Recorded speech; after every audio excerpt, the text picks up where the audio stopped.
จุหนุ่มเท่าใจยิงก็ขอน้อมต้อนรับทุกท่าน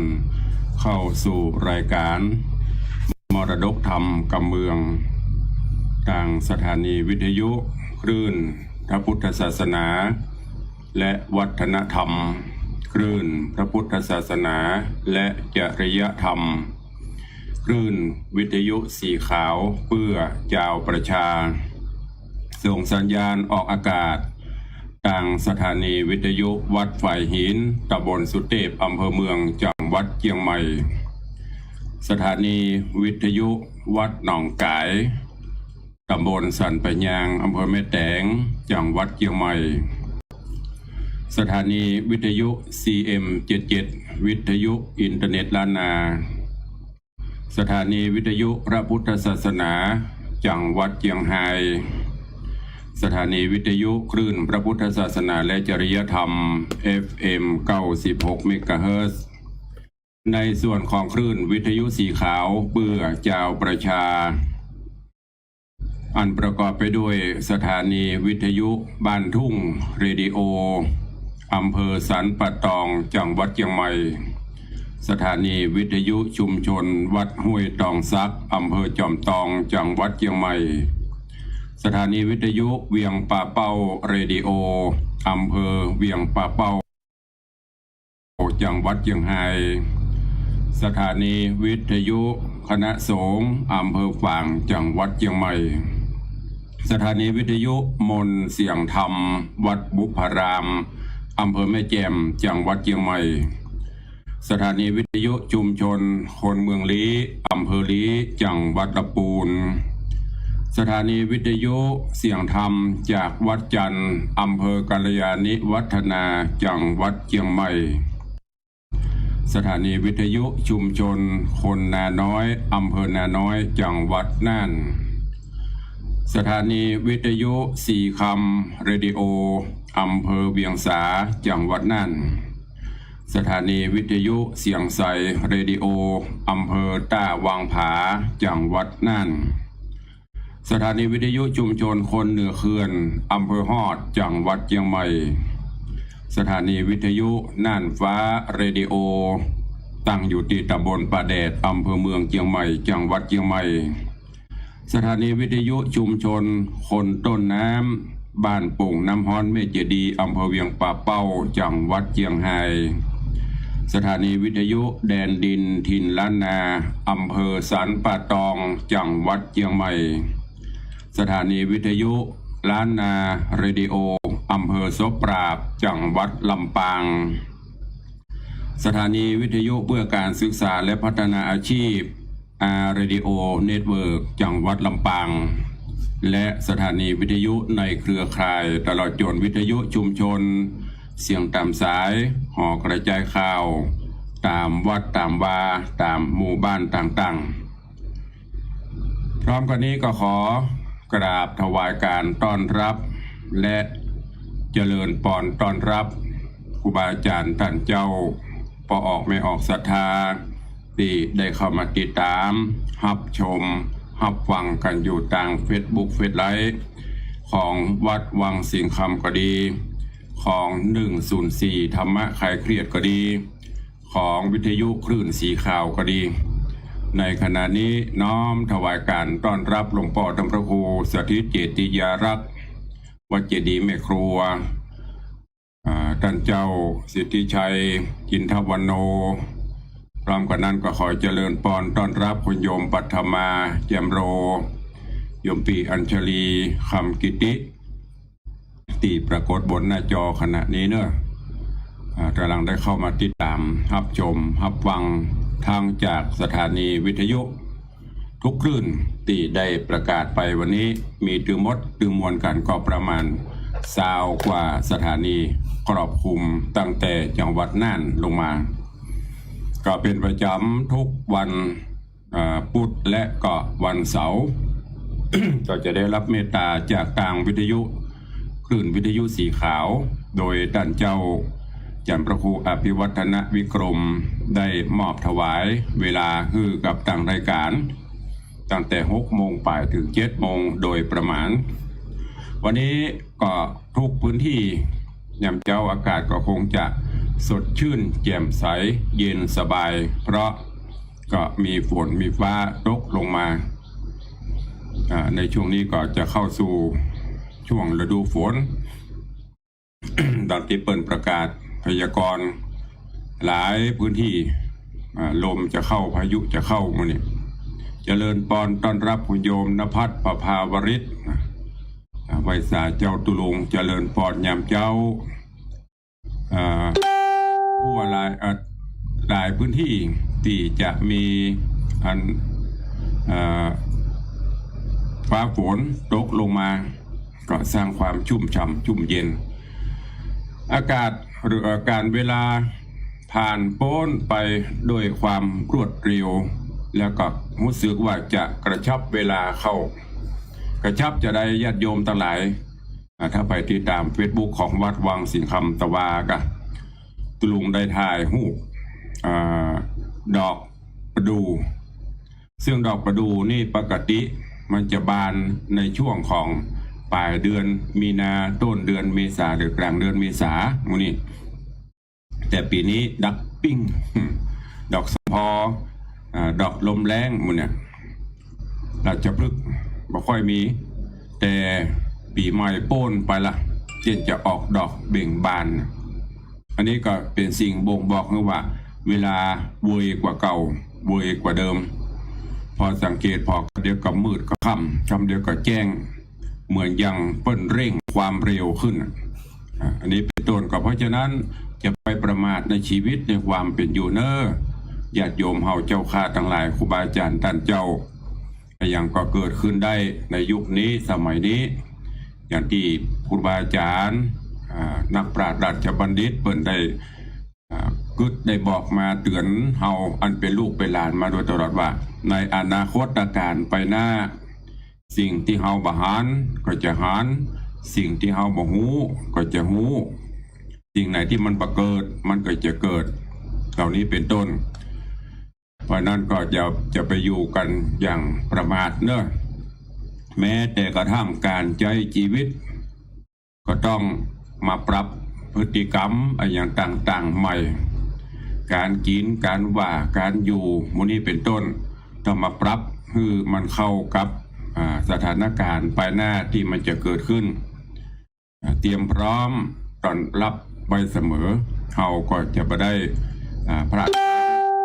นี่ก็ขอฝากไว้กับสาธุชนญาติโยมทั้งหลายเนอะแจ้งเมาก็เตือนกันไปนำไปใช้นำไปประพฤติปฏิบัติแม่วิน้องแฮกเกอร์อันนี้ฝรั่งพุ่นเนอะฝรั่งตั้งไอ้ยังก็ดอยเบาพุ่นเนอะกำลังเข้ามาชมไปลืมเนอะที่สัญญากันนะทองคำ3 บาท ก็เพื่อเสียเวลาเนาะเวลากับวัวอย่างตุลุงบอกตะเกียหาป๊อปแป๊บ6 โมงป่ายเราจะเกิ่งละก็ฟังน้ำฟังธรรมกันเถอะก่อนเนาะฟังธรรมแล้วกับเดียวท้ายรายการก็ก่อยมาอู้มาจ่ากัน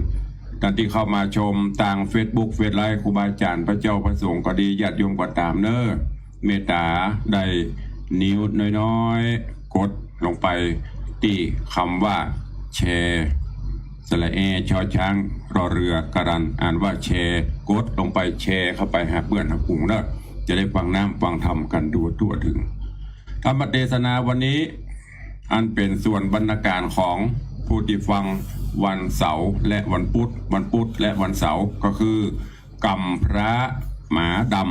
ำนิยายธรรมที่นำมาเทศนาผ่านโปนไป6 ผูกละ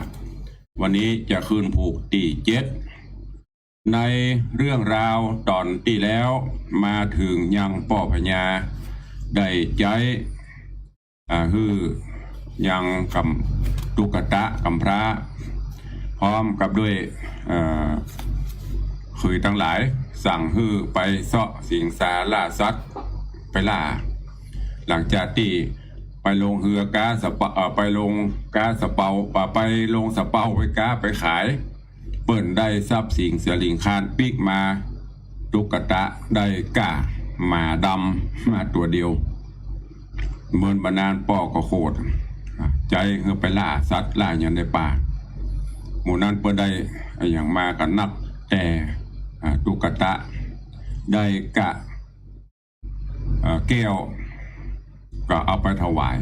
ปรากฏว่าแก้วนี้เป็นแก้ววิเศษแก้ววิตูลประกายส่องแสงแวววับเป่งรัศมีทั่วท้องพระโรงพ่อพญาก็ชื่นใจดีใจได้ของวิเศษมาจากนั้นก็สั่งให้เคยถึง6 คนไปช่วยกันแปลงบ้านแปลงจองให้สุปัจจาน้องฮักกับผัวคือตุกตะนี่แปลงเมื่อใดก็บแล้วสักเตื้อไปพอเมื่อใดก็มีเสาต้นเดียวแกกแดกคือกับมีแปรกับมีตรงแวงอย่างได้ใส่อย่างสักอย่างไอ้เปียขอบตุกตะก็บอกว่าเป็นอย่างน้องเขามาแปลงคนเดียวก็ได้เจตุกเจหยาเนี่ยแล้วก็ปลาหมาดำไปออกป่าจนกระทั่งตอนนี้โดยบุญญาบารมีจะโปนตุกเลยเถอะเนี่ยคนเราถ้ามีความมานะเพียรพยายามสุดท้ายมันก็ฝ่าฟันความทุกข์ความยากไปได้จนกระทั่งไปปกไปปะใส่บ้านใส่เมืองหนึ่งโอ้เป็นเมืองที่เจริญมีข้าทาสเจ้าบริพารไว้พร้อมเพิ่นก็เลยยกยอเอาคือเป็นอันพ่อบ้านพ่อเมืองหรือว่าพ่อพญาเจ้าเมืองแทน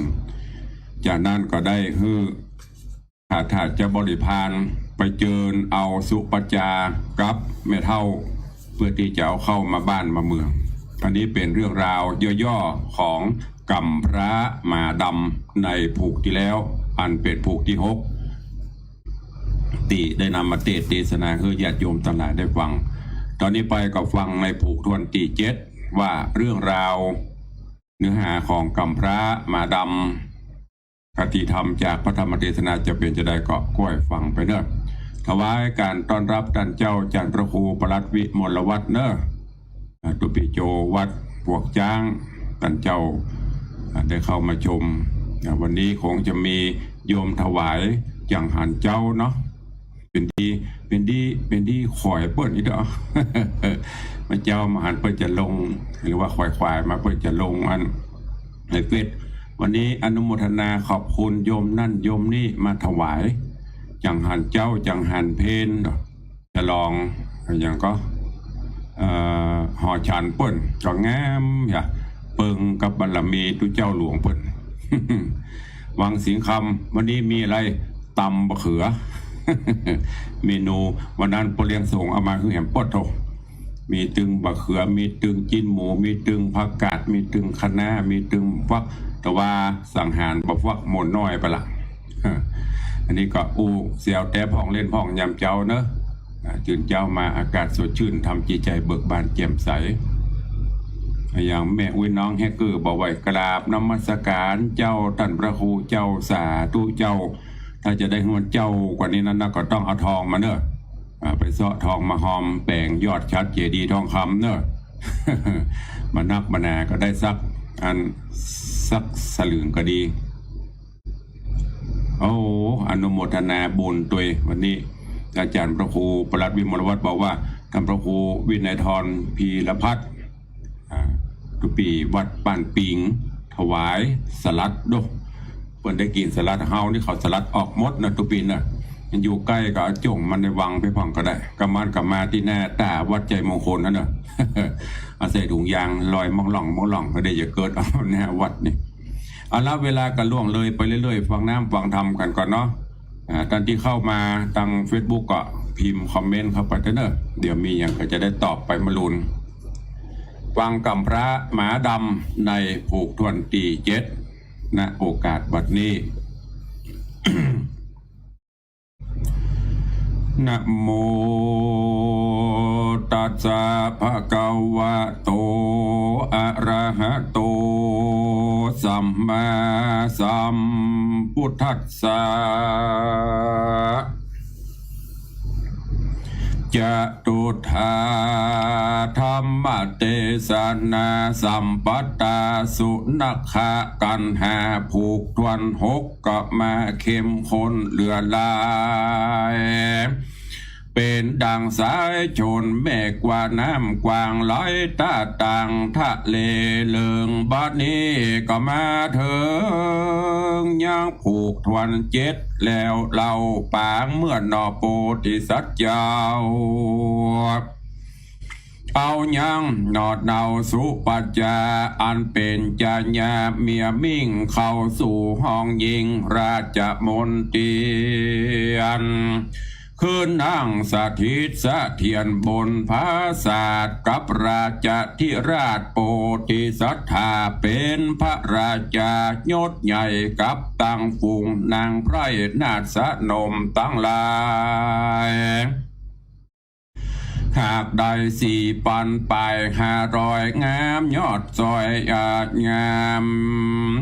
ยอดย้อยเป็นปริวารโดยเตจะสมปานอันใหญ่อันนางหากใดกระทำมาแต่ในบุปผาปังก่อนจริงใดสะบวยยังราชสัมปติเป็นใหญ่แก่นางทั้งหลายปานดังโปธิสัตว์เจ้าก็ลอกเอายังคาบอันเปียก้อมนันออกจากตัวแล้วดังอ่าน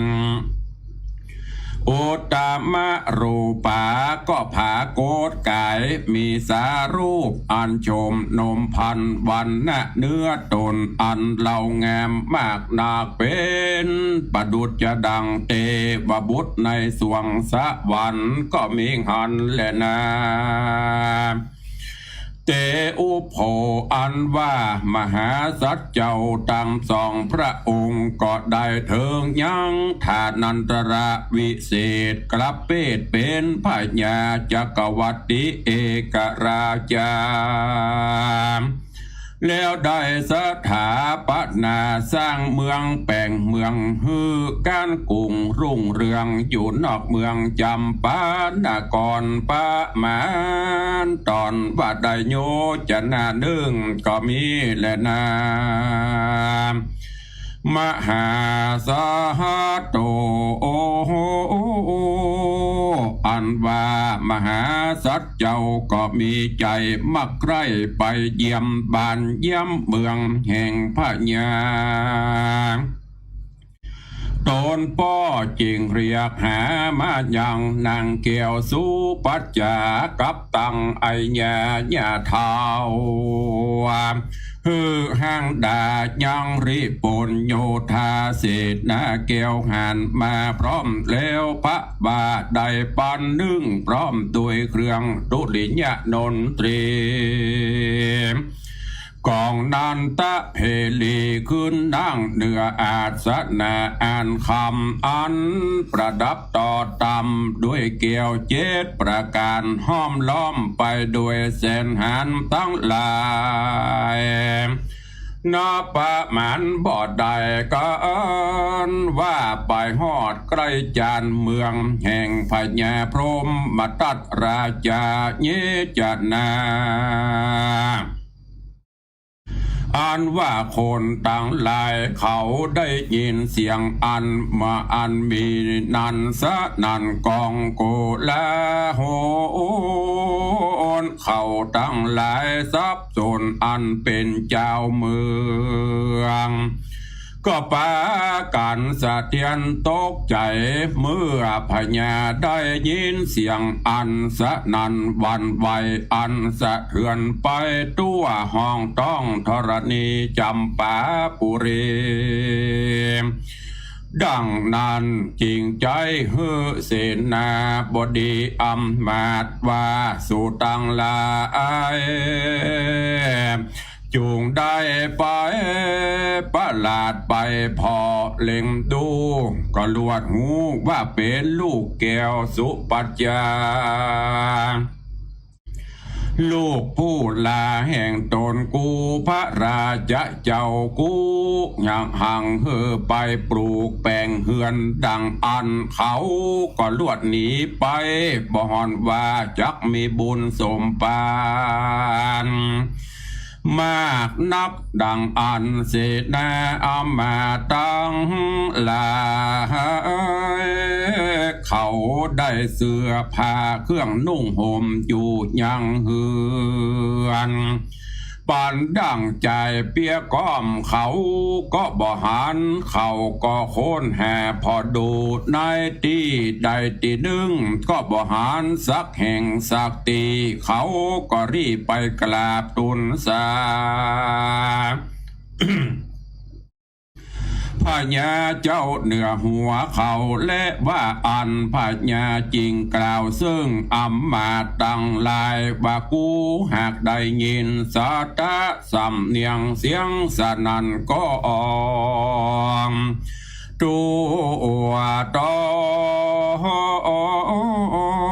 งธรณีเหี่ยวว่ามีค่าศึกสัตว์หูแห่งหมู่บ้านเมืองใดจากมาลู่ญาติเอาเมืองไปอันจะลือส่วนเศษนาบอดดีโคนเก้าเขาก็เข้าไปพอเล็งดูเหมือนกันก็บ่หานเหตุการณ์บ้านเมืองเฮาสักแห่งเต้และนาติสวาข้าบาทเจ้าฟังข้าบาทเจ้าฟ้าก็หันแต่นางแก้วแม่สุปัจจาราชบุตรีแห่งมหาราชเจ้าตนเดียวนอกนั้นบ่หันไผสักคนและว่าอ่านอุปสังกาเมตวานางนอนลาสุปัจจาแห่งราชธิดาพรหมทัตก็เสด็จลัดเข้าสู่ราชวังคุ้มหลวงอันเป็น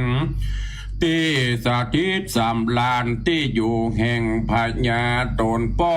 กันว่าพญาตนป้อสัตตาพอได้หันยังราชบุตรีแห่งโต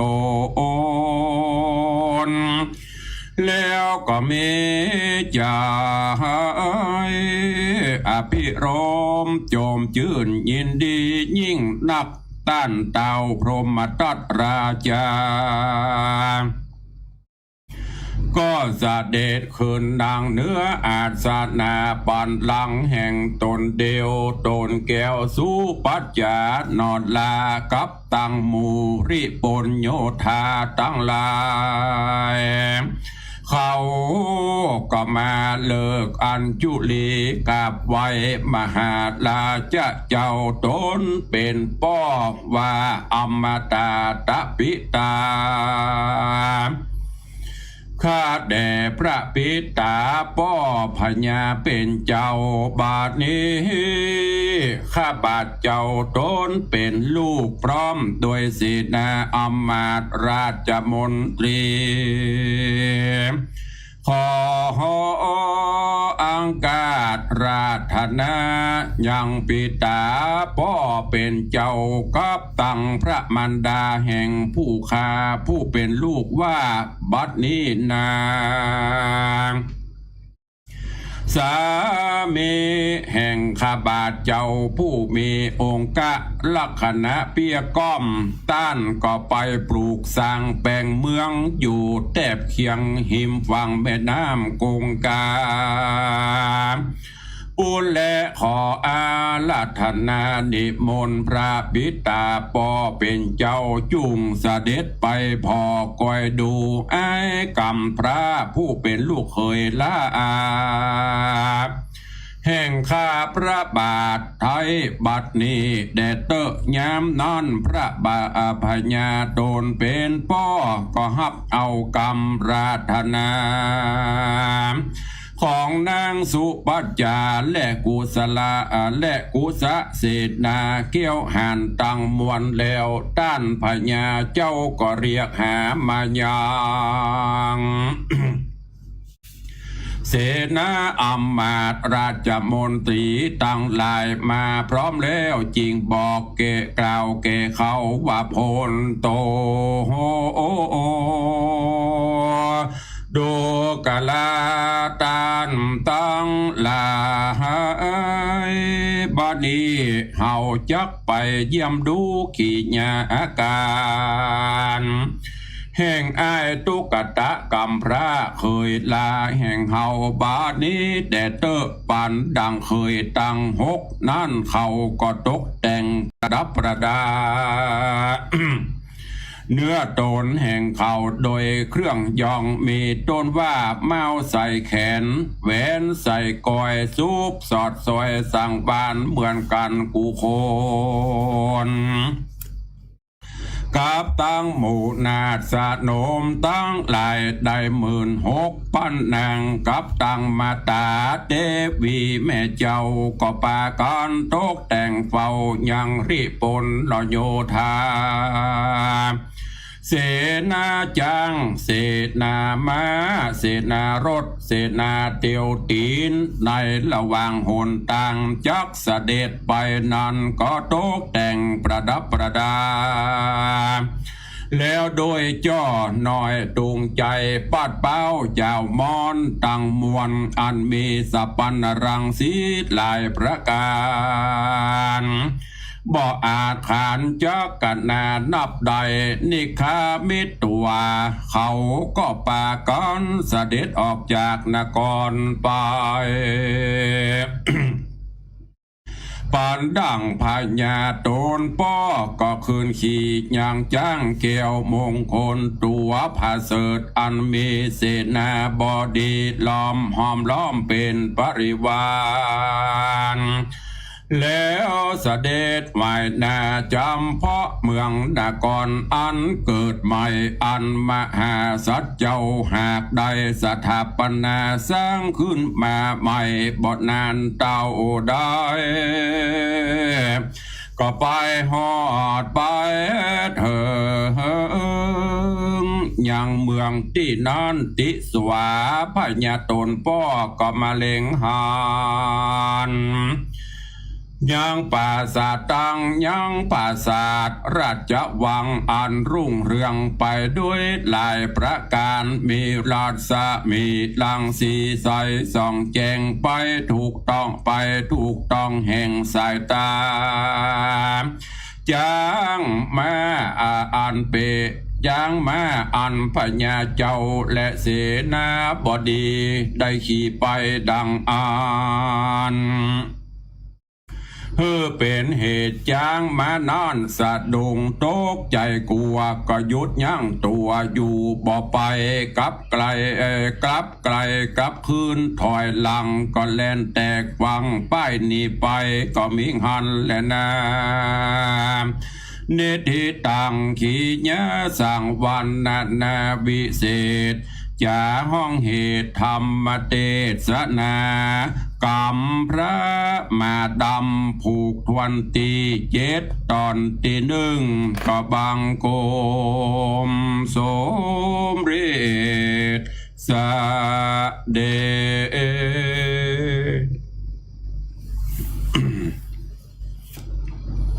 พระธรรมเทศนากรรมพระมาดำลำดับมาถึงยังผูกทวนตี7ยังประตันจบตัวเนอะเวลาใกล้จะลบหมดละก็ปุ่งวางไว้ต่ออีกก่อนเรื่องราวเนื้อหาในตอนนี้ หลังจากที่ตุกตะเปียก่อมลูกเขยของป่อพญาอันเป็นเขยล่าผัวถ้าภาษาบรรเทาผัวของสุปจาหลังจากที่ปลาหมาเพื่อที่จะไปแอวเซาะอย่างตำป่าตำเขาตอนนี้ได้ไปปบไปปะใส่บ้านใส่เมืองโดยบุญญาบารมีเมืองนั้นมันมีภัยปกครองเสียมาตลายกับมาโยกยอปอปั้นเอาคือตุกตะเปียก่อมเป็นเจ้าบ้านเจ้าเมืองแล้วก็ไปนำปลาเอาสุปจาอันเป็นภริยาแล้วก็แม่เท่าผู้เคยเลี้ยงดู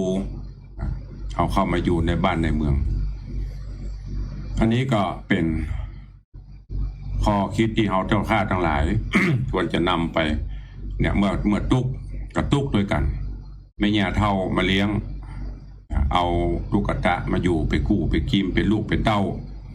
ตอนนี้ตุกตะได้ดีเปิ้นกับบละบลืมเอาไม่เท่าเข้าบ้านเข้าเมืองเหมือนปัจจุบันเขานี้นะ ลูกเต้ามาถ้าว่าคนอื่นลูกเขาได้ดีก็จะลืมป่อหรือแม่บางเตื้อลูกอยู่คฤหาสน์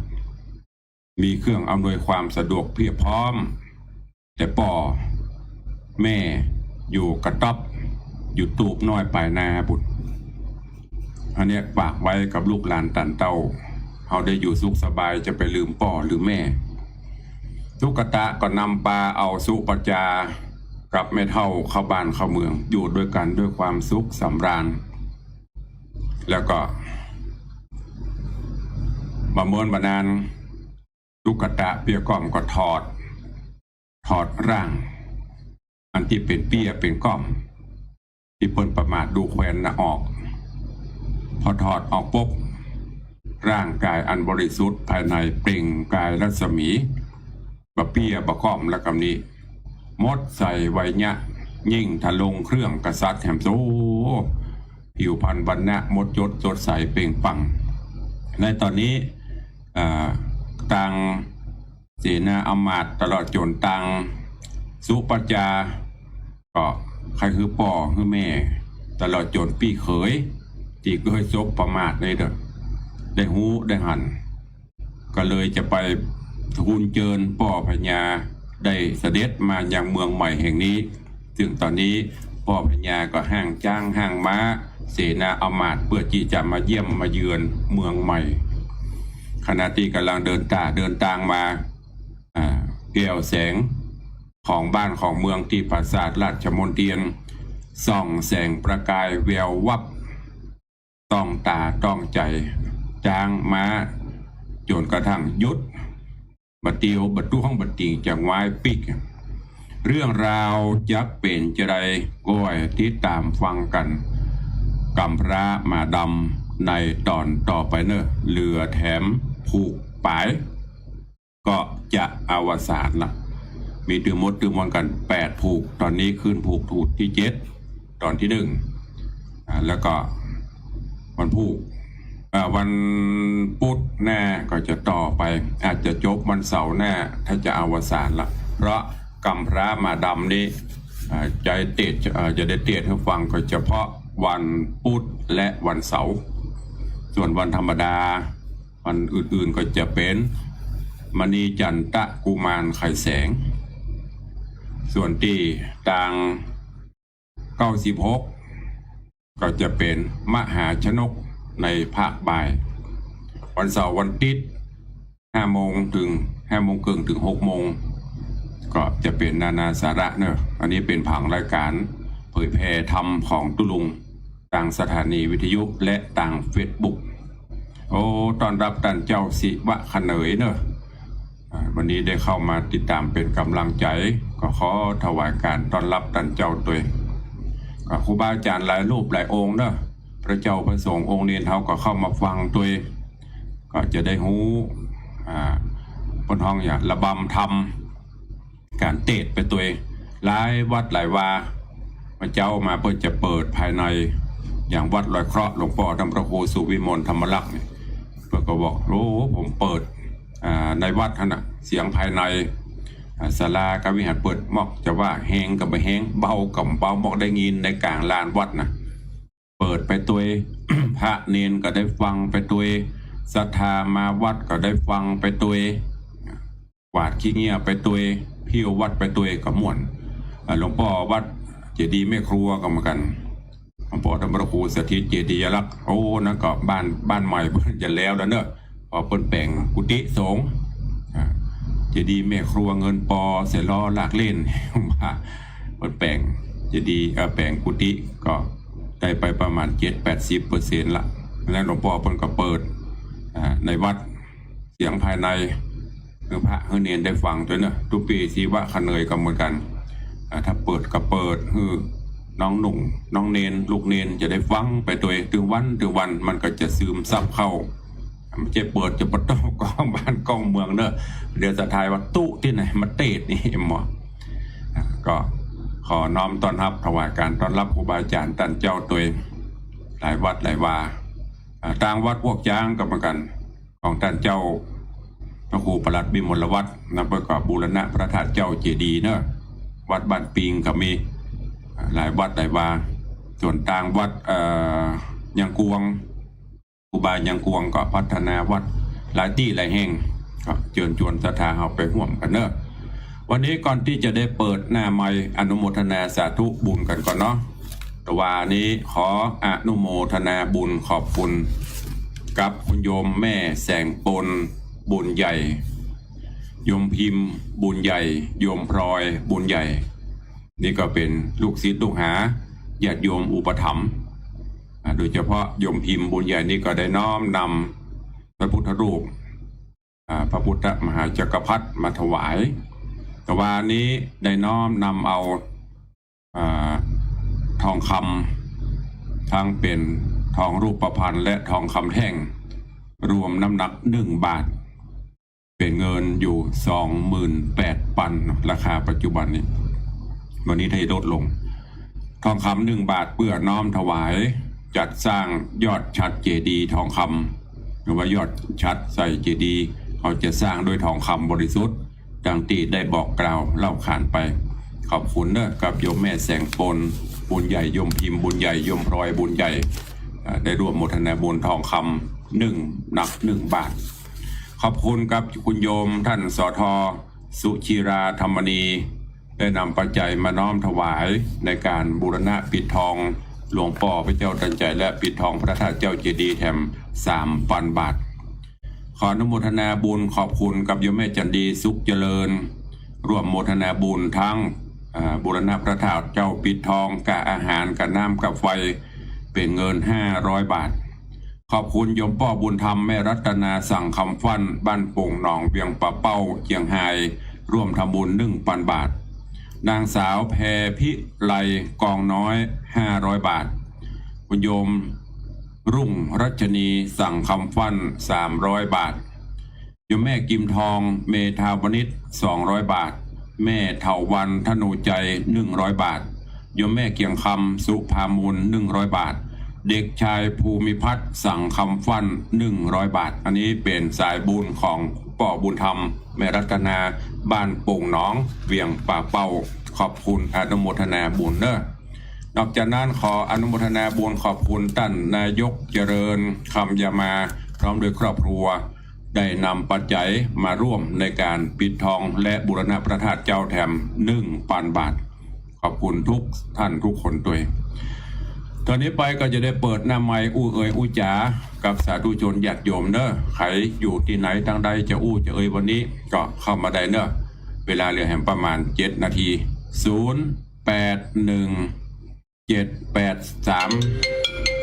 มาบอกกันเนาะกันเขาได้ตึก3ไอเบลโซดขึ้นมาแล้วพี่เบลฟังอยู่นะครับตุลุงให้กำลังใจให้ตุลุงเยอะๆเลยนะครับผมตัวเอาก๊อกตั้งแหมแกนเนอะแล้วขันไม่ใช่ก๊อกสุมาเถอะขันตั้งแหมใบเนอะฟังก่อนจากตุลุงจะบอก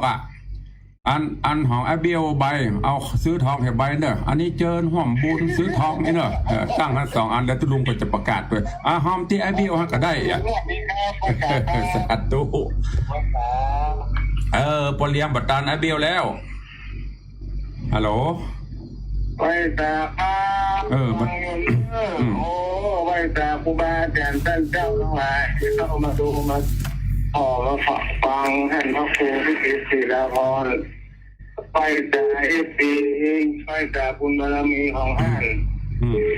ถ้าจะได้เข้ามาถึงท่านตั้งใจได้เนอะรอบุญบารมีเจ้า108 บาทใหญ่อนุโมทนาบุญทุกคนสาธุอนุโมทนาเด้อสา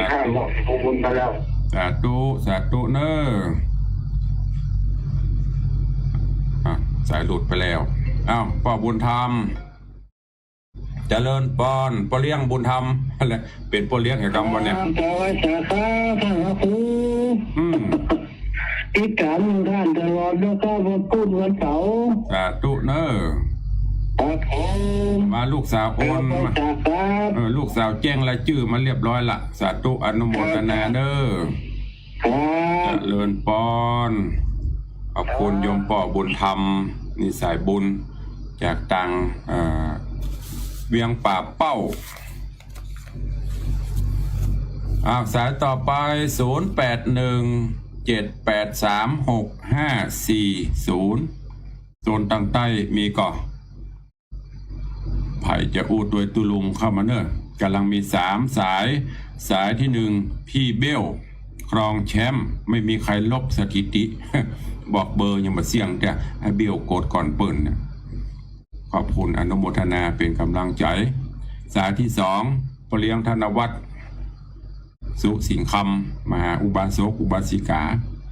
ผู้อุปถัมภ์บำรุงวัดสายที่3โยมป่อบุญธรรมแม่รัตนาสังคำฟั่นเอาเหลือเวลาแถม5 นาทีดักปิ้งไผ่ที่ว่าอ้วกดบัดตันนี่บ่เชื่อเนอะสายบ่เข้าซักสายกดไปที่ไหนบ่ฮู้ซะเพื่อกดผิดเอาน้ำแข็งมาส่งให้กำเนอ เดี๋ยวพ่อทำกรรมใจตุลุงกะวะเวลาจะกดโทรศัพท์อย่างนั้นเนี่ยก็ฝากไว้ตัวอีพ่ออีแม่เขาเนอะพอดีๆไปกดไปเลยเก็บไปเข้าหาเพิ่นไปเลยเจริญปอนสิงห์เหนือว่าอย่างก็ตกตะคืนนะแม่เจ้านี่บ่มีไปนั่นจ้ะตายนอนไปในจังหวัดอย่างพวกวงว่างๆน่ะวิทยุนะจ๊ะวิทยุใกล้วันนี้มันไปไหนอ่ะไปเจ้ามีงานหมอไปก็ส่งน้ำผ้าวิ่งเจ้าตุอนุโมทนาเด้อเจ้าจะเลินปอนจะถามเจ้าขอบคุณยมแม่จันดีวิสุทธินันอันเป็นสายที่4สิงห์เหนือเสือใต้ถ้าจะรับบรรลุเด้อมีไปเซียวเขากับเซียวหมู่เดียวเขาเนี่ยคนอื่นมาโทรเขาเลยว่าไม่ได้เปิ้ลกับอู้หมู่เนี่ยกับเปิ้ลโทรมาแล้วเนาะเอามาโทรเข้ามาไปอู้จะได้เจริญปอน